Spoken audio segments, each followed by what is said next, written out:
Welcome back to the reading of Reclaim Yourself by me, Jessica Nuñez-LaMarre. The three-step rediscovery process for perfectionism and control. Give me an assignment, and I would do my best to make it perfect. I would use up an insane amount of time ensuring everything that was asked of me and more was included, even if this meant missing my appointments, missing sleep, and impacting my well-being. I will also add here, not spending time with my kids or family. I picked up young that things need to look perfect, to give 110% and never quit. These were ideas, I thought qualities, that I used every day in work, really in all aspects of my life.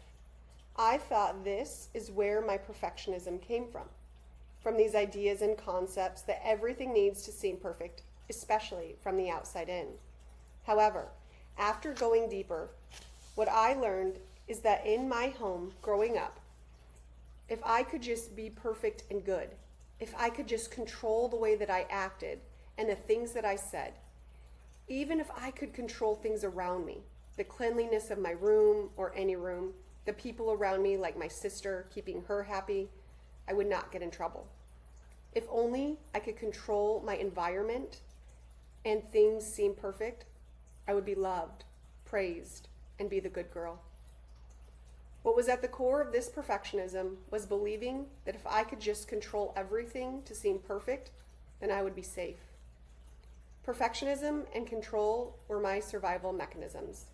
They were how I operated, and this followed me and was exacerbated in school. Everyone wanted a gold star. Everyone wanted the praise of the teacher. How did we get this? By controlling the way we acted and how we came across, by controlling ourselves and feelings. The need to come across as perfect, because that is how we earned the gold star. That is also what we learned love was.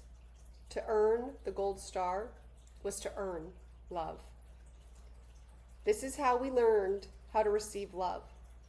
If only we are good enough, perfect enough, and can control ourselves, then we will be worthy of receiving love. Then we will get the gold star. This continued through high school and college, striving for straight A's, the accolades, and the accomplishments, the overachievers, the ones who can do it all. How does she do it all? At the expense of who she is. Then we get into the workplace. It continues. But this time, there's no break. No spring break, summer break, or fall break, and no winter break. We had to be controlling and perfect all the time. This is exhausting. Then when we had kids, we wanted things to be perfect, but motherhood is not perfect. It is a constant state of learning and unlearning. It is exhausting, especially when we are trying to make it seem perfect, or we want it to look or be a certain way. When we are trying to control everything, including our partners, babies, and environment, we end up feeling alone, despondent, exhausted, and burned out. This leads to resentment towards our significant others, kids, work, and life that we can never shut off. We are stuck in a constant cycle of trying to control everything so it seems perfect, so that we can get the gold star. The Best Mother Award, Best Employee Award, Best Wife Award, Best Fill in the Blank Award. We do all of this so we feel worthy of love and feel love and safe, only to feel like we are never enough. This need for control and perfectionism at work and my inability to release the stress from it was causing turmoil in my life. I didn't know how to change it. Then I learned about meditation. Meditation finally gave me the break I so needed. It was hard at first because there was that fearful part of me not wanting to take a break or slow down. After all, I wouldn't be productive.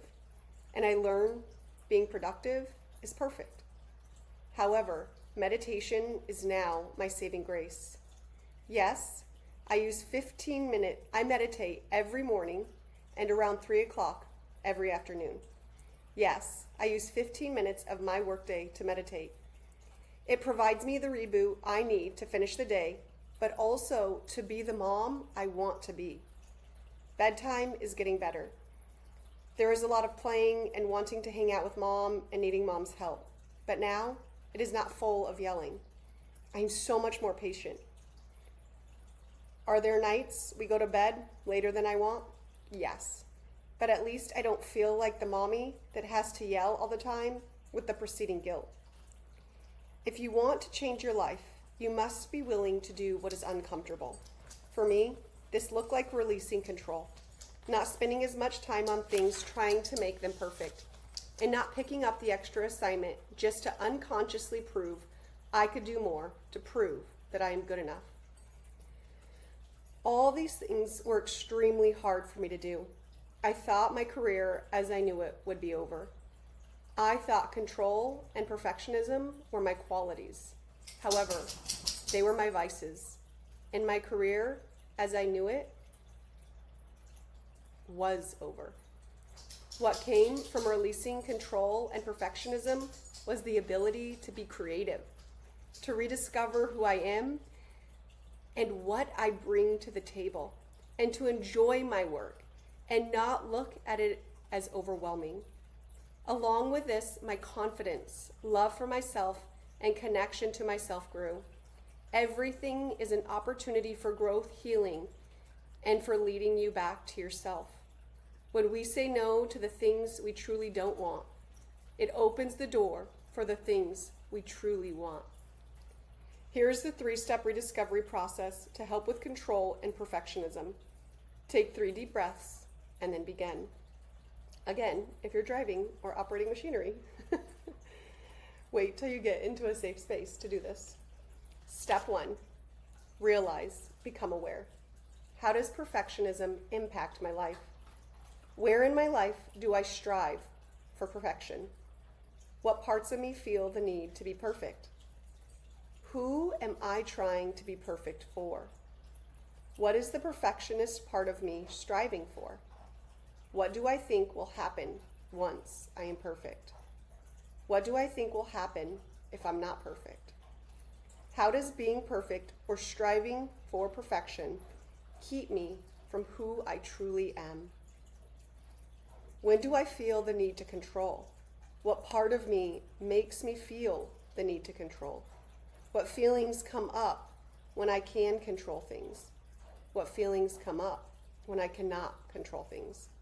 What happens in my life when things feel out of control? What feelings come up inside of me?